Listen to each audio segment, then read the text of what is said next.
Imagine you've done everything right. You spent 35 years working hard, putting money away every single month, skipping the fancy vacations, driving the same car until the wheels practically begged for mercy, and maxing out your retirement accounts like clockwork.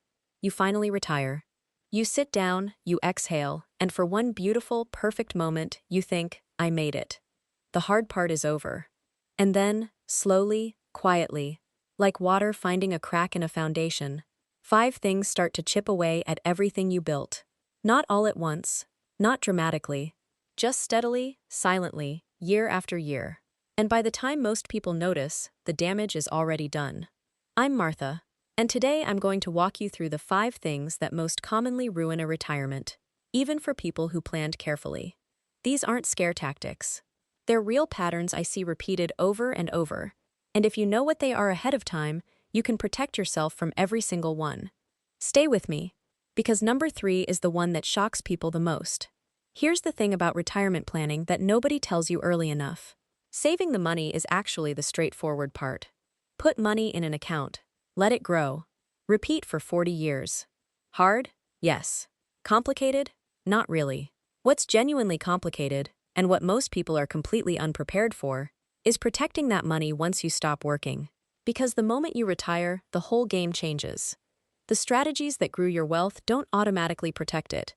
And there are threats you simply didn't face during your working years that can quietly drain a nest egg that took 4 decades to build, sometimes in just a few years. So whether you're 5 years away from retirement, 10 years out, or already living it and wondering where some of the money went, this is the video for you. 5 things, real consequences, and what you can actually do about each one. Let's get into it. Number 1. Healthcare costs that go far beyond Medicare. Let me ask you something. When you picture your retirement healthcare situation, what does it look like? If you're like most Americans, the answer is, Medicare kicks in at 65, I'm covered, next question. And I completely understand why. Medicare is a wonderful program. It covers hospital stays, doctor visits, preventive care. It's a foundation. But here's the part nobody talks about. Medicare has gaps, big ones. Dental care, not covered in any meaningful way. Vision care, barely. Hearing aids, which can cost anywhere from $3,000 to $6,000 a pair and need replacing every 5 years or so, not covered. And long-term care, which is the big one, the one that can drain a retirement account completely. Medicare does not cover that. Long-term care is Medicaid's job, and to qualify for Medicaid, you generally have to spend down almost all your assets first. Here's a number I want you to write down. Fidelity, one of the largest financial institutions in the country, estimates that the average retired couple today will spend around $315,000 on healthcare costs during retirement. After Medicare, that is not a typo. $315,000, out of pocket, on top of what Medicare covers. And that figure doesn't even include long-term care. The national average for a private room in a nursing home is now well over $100,000 a year, per year. And memory care facilities often run even higher than that. 1 in 3 Americans over 65 will need some form of long-term care. This is not a fringe scenario. It is a mainstream retirement risk that most people are completely underprepared for. So what do you do? 3 things. First, look into a Medicare supplement plan. You'll hear these called Medigap plans, which are designed to cover the gaps Medicare leaves behind. Second, at least have a serious conversation about long-term care insurance. The premiums can be a few $1,000s a year, which sounds like a lot, until you compare it to $100,000 per year for a nursing home. And third, build a dedicated healthcare fund inside your retirement plan. A separate bucket, earmarked specifically for medical expenses, not part of your general living money. Its own bucket, trust me on this one. Number 2, inflation, the slow, quiet thief. Let me give you a number that I want you to sit with for a moment. In the year 2000, the average American household spent about $450 a month on groceries. By 2024, that same basket of goods costs closer to $950.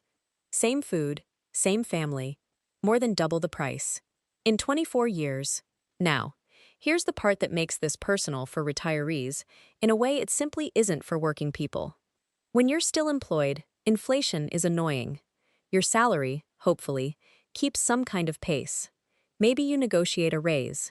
Maybe you switch jobs. You have levers. But in retirement, most of your income is fixed. Your Social Security benefit gets a cost of living adjustment each year. In 2024, that increase was 3.2%. Sounds reasonable, right? Except grocery inflation in that same year ran closer to 5% in many parts of the country, which means your raise didn't cover your groceries. And it absolutely didn't cover your homeowner's insurance, which in states like Florida and Texas went up by double digits. Or your Medicare Part B premium, which has its own stubborn habit of rising year after year, regardless of what the broader economy is doing. Here's the honest math. If your expenses grow at even 3% per year, which is actually below what we've seen recently, the cost of your lifestyle doubles roughly every 24 years. Retire at 65, live to 89. The things that cost you $3,000 a month today will cost you $6,000 a month at the end of your retirement. Your income needs to at least keep pace with that. And here's where a lot of careful, responsible retirees accidentally make things worse. The instinct when you retire is to protect what you have. Move everything into bonds, CDs, money market accounts. Sleep soundly. And I understand that instinct completely. You spent 40 years building this, and you don't want to watch it disappear in a bad market. But here's the trap. If your money is earning 2 or 3% in a savings account, and your expenses are rising at 4 or 5%, you are losing ground every single year while feeling perfectly safe. It's like running a race at a slow jog while the finish line moves away from you at a fast walk. You feel fine, you're still moving, and you're losing. Most financial planners recommend keeping somewhere between 40 and 60% of your retirement portfolio in growth-oriented investments, stocks or diversified stock funds, even well into retirement. Not to get rich, just to keep pace. The exact split depends on your age, your other income sources, your health, and honestly, how well you sleep at night when markets wobble. That is a conversation worth having with a financial advisor who knows your full picture. But the baseline truth is this. Doing nothing, parking everything in safe accounts, is itself a financial decision, and it's often the riskiest one of all. Number 3. Retiring at the wrong time. Sequence of returns risk. All right, I promised you this one. The one that stops people cold when they finally understand it. It's called sequence of returns risk. And I know that sounds like a term from a finance textbook that someone left open by accident. So let me skip the definition and just show you what it looks like in real life.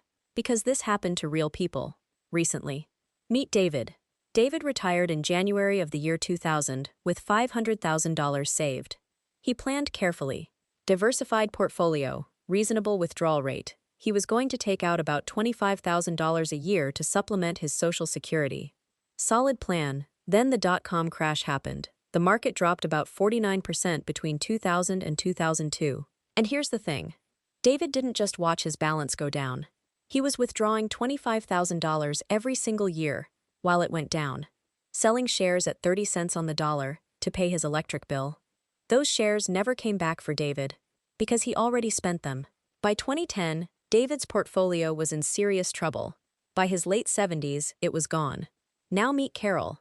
Carol also had $500,000. She also planned to withdraw about $25,000 a year. She also lived through the dot-com crash. But Carol retired in January of 2003, right after the crash was over. Her portfolio went up in years 1 and 2. By the time the 2008 financial crisis hit, her balance had grown enough to absorb the blow. She had breathing room. Carol is fine. Carol is still fine today. Same amount saved, same type of investments, same average annual return over 20 years. David ran out of money. Carol did not. The only difference was when the bad years happened. David got them at the start, when he had no cushion and was already withdrawing. Carol got them in the middle, when her portfolio had grown enough to handle it. That's sequence of returns risk. It's not about how the market performs on average. It's about when. Most people don't realize this. They look at average market returns, 10% over the last century, 7% after inflation, and they think, great, I'll average 7%, I'll be fine. And those averages are real. But averages don't protect you from a crash in year 1 when you're already withdrawing. The math is unforgiving in a way that simply doesn't apply when you're still contributing. So here is what you can actually do. First, build a cash buffer before you retire. 1 to 3 years of living expenses sitting in a high-yield savings account or short-term CDs. Boring. Stable. Completely intentional.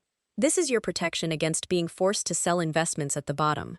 If the market drops in year one of your retirement, you live off the cash while your portfolio recovers. You do not touch it. Second, delay Social Security as long as you reasonably can. Every year you wait past your full retirement age, your benefit grows by roughly 8%. Guaranteed, inflation-adjusted, for life. That's income that has absolutely nothing to do with whether the market is up or down in your first year of retirement. And right now, in the years before you retire, that kind of guaranteed income floor is worth more than almost any investment decision you could make. The people who sailed through 2000 and 2008 in retirement weren't lucky. They had buffers. They had income floors. They didn't need to sell anything at the bottom because they had other sources to live on while they waited. That's the plan. Build the floor before the storm. Number 4. The retirement honeymoon. Spending too much too soon. Now here's the fun one, the one that nobody feels bad about until later. The first few years of retirement are sometimes called the go-go years. You're healthy, you're energized, you are finally free from the alarm clock, from the commute, from the Monday morning meeting that could have been an email. You want to travel, you want to golf, you want to renovate the kitchen, visit the grandkids in 3 different states, take the cruise, buy the RV, take the cooking class. And honestly, you should. You've earned it. I am not here to tell you to eat rice and beans on a Tuesday night while your passport collects dust. But here's where things get interesting. Research consistently shows that retirees spend the most in the early years of retirement and the least in the later years. Some of that is intentional, some of it is health, and some of it is just reality. The cross-country motorcycle trip feels very different at 68 than it does at 84. The problem isn't enjoying your early retirement. The problem is accidentally enjoying it at a rate that isn't sustainable across a 30-year financial plan. I've watched people burn through $3, $4, even $500,000 in the first 5 years of retirement. Not on anything reckless. Travel, home renovations, generous gifts to kids and grandkids, a few splurges here and there that seemed perfectly reasonable in the moment. And then they hit their mid-70s with far less cushion than they expected, right when healthcare costs start climbing, and the ability to earn extra income becomes harder. Most financial planners use the 4% rule as a starting guideline, the idea that withdrawing roughly 4% of your portfolio value per year gives you a high probability of not outliving your money over a 30-year retirement. That means $1 million saved translates to about $40,000 a year from your portfolio. Now, 4% isn't a magic number, and your situation may call for something different, but the underlying principle matters. Know your sustainable withdrawal rate before you book the second cruise. My practical suggestion is to create what I call a permission slip budget for the fun stuff. Set aside a specific annual amount for travel, entertainment, gifts, and experiences. Put it in a separate account if it helps. Spend every penny of it with zero guilt, and when it's gone for the year. That way the go-go years stay wonderful without quietly mortgaging the go-slow years. Number 5. The tax bill nobody warned you about. And here we are, number 5. The one that sends otherwise perfectly prepared, financially responsible retirees into a full spiral of disbelief. Here's what a lot of people believe. Retirement means lower taxes. You're not working anymore. No salary, no bonuses, no big income. Lower income, lower taxes. Simple math, right? And I completely understand why people think that. In some cases, it's even true. But in a lot of cases, especially for people who save diligently, retirement doesn't mean lower taxes at all. It just means different taxes. Taxes you weren't expecting. Taxes that show up in ways that feel almost personal. Let me explain. If the bulk of your retirement savings is in a traditional 401k or traditional IRA, which describes the majority of American savers, every single dollar you pull out is taxed as ordinary income. Not capital gains rates, which can be lower. Ordinary income, just like a paycheck. So if you're withdrawing $60,000, $80,000, $100,000 a year to cover your living expenses, congratulations. You are still in a meaningful tax bracket. The money was tax-deferred, not tax-free. The IRS has been patiently waiting this whole time. And then there's something that genuinely shocks people when they first hear it. Social Security benefits can be taxable.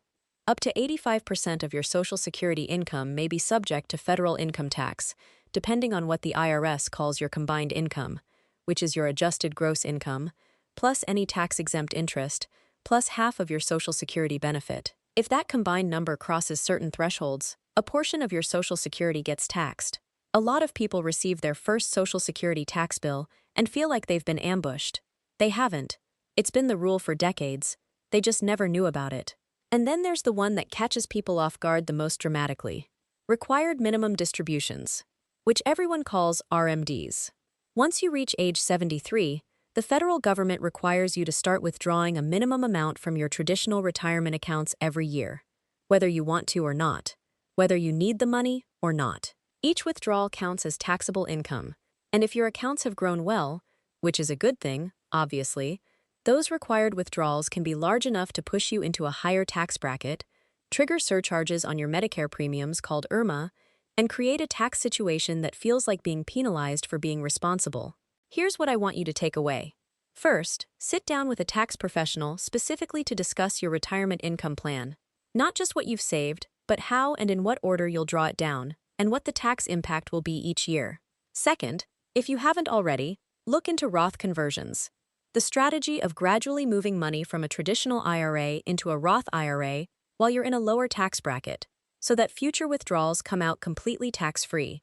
Done correctly, this can save you a remarkable amount of money over a long retirement. And third, understand how Social Security taxation works before you file, because the timing of when you claim and how much other income you have in that same year matters more than most people realize. All right, let's land this plane. We covered 5 things that quietly ruin retirements, even for people who did everything right. Healthcare costs that extend far beyond what Medicare covers, including the possibility of long-term care that can cost over $100,000 a year. Inflation slowly cutting the purchasing power of fixed income in half over a retirement lifetime, and the COLA adjustments that don't keep pace with what you're actually paying. The sequence of returns risk, illustrated by David, who retired in 2000 and ran out of money, and Carol, who retired in 2003 with the exact same savings and is still fine today. Overspending in the early go-go years at a rate the rest of the plan simply cannot sustain. And taxes that show up in forms most people never saw coming, from taxable Social Security to required minimum distributions that the IRS schedules whether you want them or not. None of these are disasters if you plan for them. Every single one is manageable with the right information and the right strategy. The people who navigate a 30-year retirement without crisis aren't the ones who got lucky. They're the ones who looked at these 5 things honestly, built a plan around real numbers instead of hopeful assumptions, and made adjustments as life unfolded. Retirement is not a finish line. It is a 30-year project with a budget, a few landmines, and, if you plan it right, some of the most meaningful, enjoyable years of your life. The goal isn't to be afraid of these 5 things. The goal is to know about them so they don't get to surprise you. Now here is the question I want to leave you with, and I genuinely want to hear your answer down in the comments. Out of these 5 retirement risks, which one worried you the most, or surprised you the most? Drop it below. I read every single comment, and honestly, the things you're wrestling with are exactly what shape the videos I make next. If this video helped you, please hit the like button. It truly does help more people find this channel and get information they actually need. And if you haven't subscribed yet, there is an entire library here on Social Security claiming strategies, how Medicare really works, Roth conversions, how to build a withdrawal plan that doesn't blow up your taxes, and a whole lot more. Take care of yourself, take care of your money, and I'll see you in the next one.